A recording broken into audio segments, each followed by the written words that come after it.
You ever get that stomach-deep sense that you're not supposed to be somewhere? Like, not just trespassing or being where you're unwelcome, but like your existence doesn't belong there? That's what Driftwood House was for me. It was a sagging beach house at the edge of Bon Secours Bay, Alabama. Locals called it that because the porch railings and siding looked pieced together from driftwood, sea-warped and gray. My cousin Dell used to say the house was stitched into the coast, like a mistake someone forgot to erase. He always had a flair for the dramatic, but I listened to him. Most times. I was down there on a little solo reset trip, something I do every few months to clear my head. Airbnb on Mobile Bay. Kayaks. Gumbo. Solitude.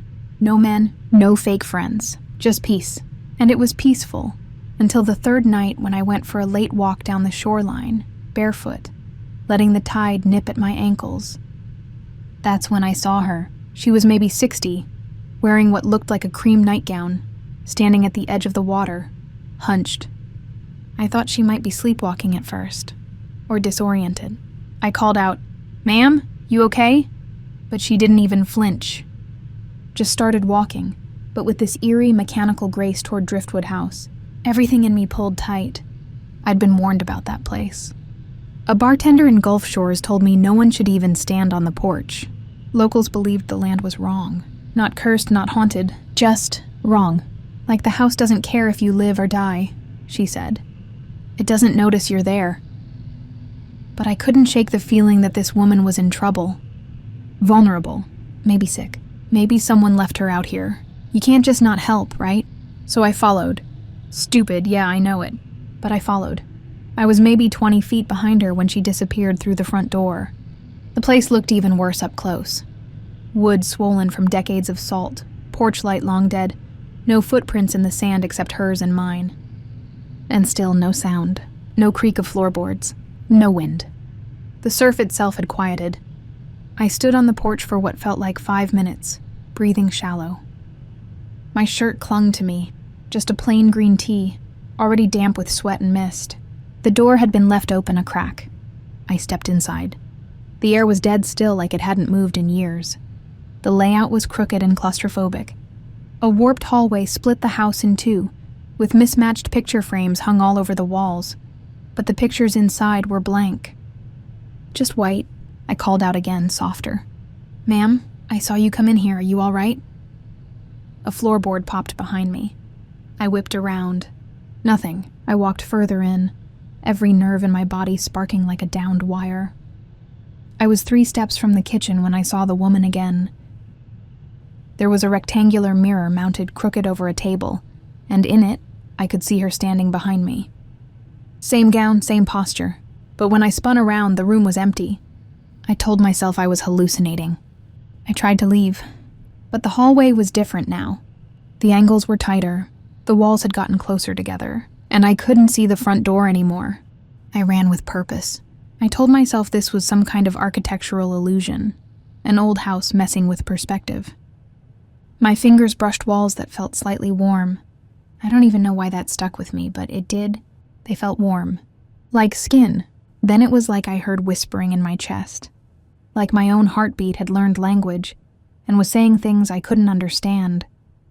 But the cadence was so familiar it nearly made me cry. At some point I stopped moving.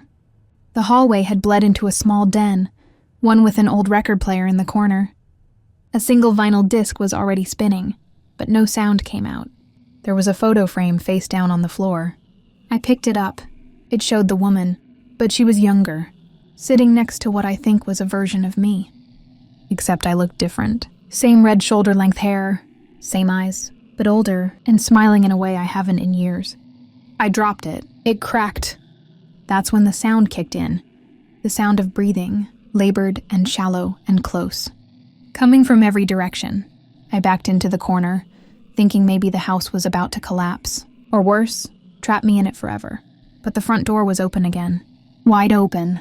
I bolted. Didn't look back. Didn't try to make sense of anything. Just ran straight into the dark beach air until the house was a ghost behind me. I didn't see the woman again. But I did check every missing person bulletin in the area afterward. No match. No reports. Nothing. The only thing that stuck with me besides the chills and the occasional sound of breathing when I'm alone at night was that photograph. The version of me in it wasn't scared. She belonged there. But I sure as hell didn't. Doing something dumb and dangerous, but not realizing just how bad it was until later. That was us. Me, Kyle, Trey, and Ricky. 3 dudes and a weekend plan to camp along the Outer Banks, North Carolina. Nothing fancy, just beer, waves, and nowhere to be. We didn't plan on finding a house out there. It wasn't even on the map. But after an hour of hiking through dune grass looking for a spot to set up, we saw it. Sitting way back in a thicket of twisted trees and sand, like it got dropped there on accident. Weather beaten, no cars around, but not boarded up or anything. It didn't look abandoned, just misplaced. Kyle, being the moron he is, says, "Bet it's a rental or something, probably empty." He was already halfway up the porch before the rest of us caught up. No one said don't go in, so of course we all did. Inside it was weird. Normal furniture, dusty but not trashed. Like someone had left in a hurry a long time ago and never came back. But what stood out was the smell. Not rot exactly, just thick. Like hot dog breath, wet fur and something else. Something sharp. Then we heard the scratch. Not a creak, not the wind. Scratch. From the back room, Trey said, maybe it's raccoons or but he never finished the thought. Because the door to the hallway creaked open on its own. And we saw eyes glowing, low to the floor, maybe 6 or 7 pairs, all unmoving, just staring. Big dogs, huge, not barking, not growling.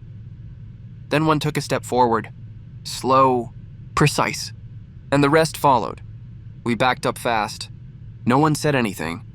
We just started moving toward the door, nice and slow. I swear one of them smiled, like it knew it was a game. Trey panicked and ran. That's when it all broke loose. They came after us fast. Just silent and fast like they'd trained for it. I slammed the front door shut behind me, but I heard Trey scream. I swear to God I thought we lost him. He came stumbling out the side, shirt ripped and blood on his arm, but alive. We didn't stop to check anything.